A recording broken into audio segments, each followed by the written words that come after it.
கர்த்தரும் இரட்சகருமான இயேசுவின் நாமத்திலே உங்க எல்லாருக்கும் என் அன்பின் வாழ்த்துக்கள். இந்த புதிய மாதம், ஜூன் மாதம், புதிய வார்த்தையோடு உங்களோடு கடந்து வந்து பேசும்படி கர்த்தர் கொடுத்த மகாபெரிய கிருபைக்காக தேவனை ஸ்தோத்திரம்.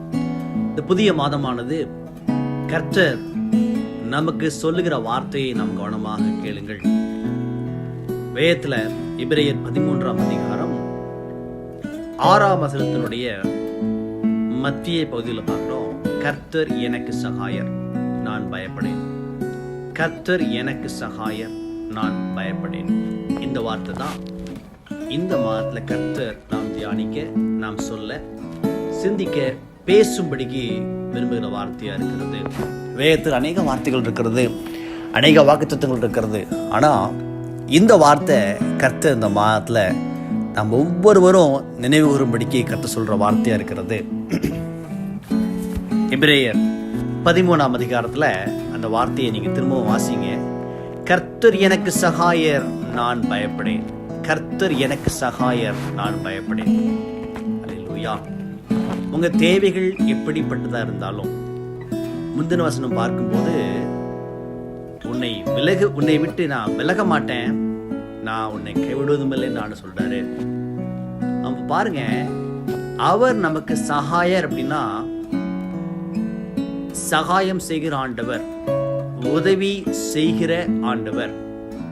அதனால் நான் பயப்பட மாட்டேன், நான் எப்படிப்பட்ட சூழ்நிலையும் நான் மேற்கொள்ளுவேன். அதுதான் அந்த வார்த்தையினுடைய அர்த்தமா இருக்கிறது. பிரைஸ் காட், ஹல்லேலூயா. என்னோடு கூட சேர்ந்து ஜெபிக்கும்படிக்கு நீங்க ஆயத்தமாகுங்க. ஒரு அமைதியான இடத்துக்கு கடந்து போய் கொள்ளுங்க.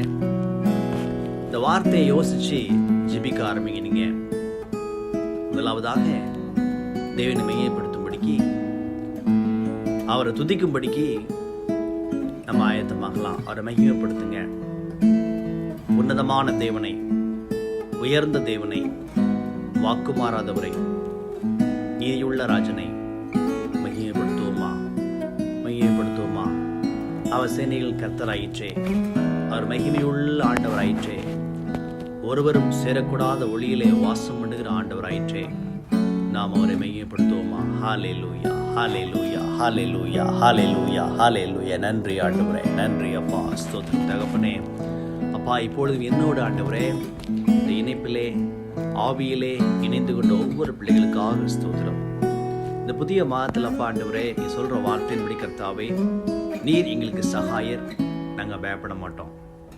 இந்த வார்த்தையை விசுவாசித்து பேசுகிற சொல்லுகிற ஒவ்வொரு பிள்ளைகள் வாழ்க்கையிலும் அப்பா ஆண்டவரே, நீர் சகாயராக, பெருங்காற்றுக்கு புகலிடமாக ஆண்டவரே நீங்க மாறப்போவதற்காக உமக்கு நன்றி.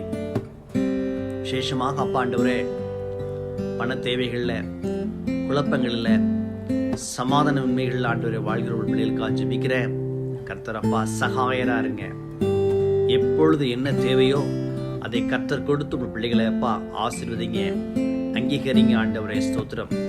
அதே போல ஆண்டவரே, சூழ்நிலைகளை பார்த்து பயந்து எப்படி ஆகுமோ, என்ன நடக்குமோ, என் காரியம் எப்படி முடியுமோ என்று அப்பா தவிக்கிற பிள்ளைகள் வாழ்க்கையில கர்த்தர் அப்பா ஆண்டவரே, நீர் அப்பா பயத்தை எடுத்து போட்டு சமாதானத்தின் ஆவியப்பா நீங்க பெருக செய்ய போவதற்காக உங்களுக்கு ஸ்தோத்திரம் அப்பா. சமாதானம், அமைதி, சந்தோஷம் ஒவ்வொரு பிள்ளைகளையும் அப்பா ஆளுகை செய்ய ஆட்கொள்ள ஆண்டவரே கர்த்தர் நீர் கிருபை செய்வீராக என்று கர்த்தாவே இயேசுவின் நாமத்துல கர்த்தாவே நான் ஜெபிக்கிறேன் அப்பா, ஸ்தோத்திரம். இந்த புதிய மாதம் பிள்ளைகளுக்கு ஆண்டவரே ஒரு அமைதியான மாதமாக, எதை குறித்தும் பயமில்லாத ஒரு மாதமாக ஆண்டவரே கர்த்தர் எல்லாவற்றையும் செய்து முடிப்பார் என்ற விசுவாசத்தோடு நடக்கிற மாதமாக இயேசுவின் நாமத்திலே மாறுவதாக என்று கர்த்தாவே ஆசீர்வதித்து கர்த்தாவே ஜெபிக்கிறேன். வார்த்தையை ஏற்றுக்கொண்டு விசுவாசித்து என்னோடு நினைப்பில் அப்பா ஆண்டவரே அறிக்கையிட்ட ஒவ்வொரு பிள்ளைகள் வாழ்க்கையிலையும் நன்மையும் சமாதானம் அப்பா, இந்த வார்த்தையின்படி சகாயமும், இந்த வார்த்தையின்படி பயமில்லாத வாழ்க்கையை பெருகட்டும் என்று இயேசுவின் நாமத்தை சொல்லி கர்த்தாவே ஜெபிக்கிறேன். கர்த்தர் பொறுப்படுத்துவார். இயேசுவின் நாமத்தில் ஜெபிக்கிற நல்ல பிதாவே, ஆமென், ஆமென், ஆமென். Praise the Lord. கர்த்தர் உங்களை ஆசீர்வதிப்பாராக. என்னோடு சேர்ந்து இந்த வார்த்தை நீங்க அறிக்கையிடுங்க ஒரு முறை கூட. கர்த்தர் எனக்கு சகாயர், நான் பயப்படேன். எபிரேயர் 13ஆம் அதிகாரம் 6ஆம் வசனத்தை நீங்கள் தியானித்து கொண்டே இருங்க.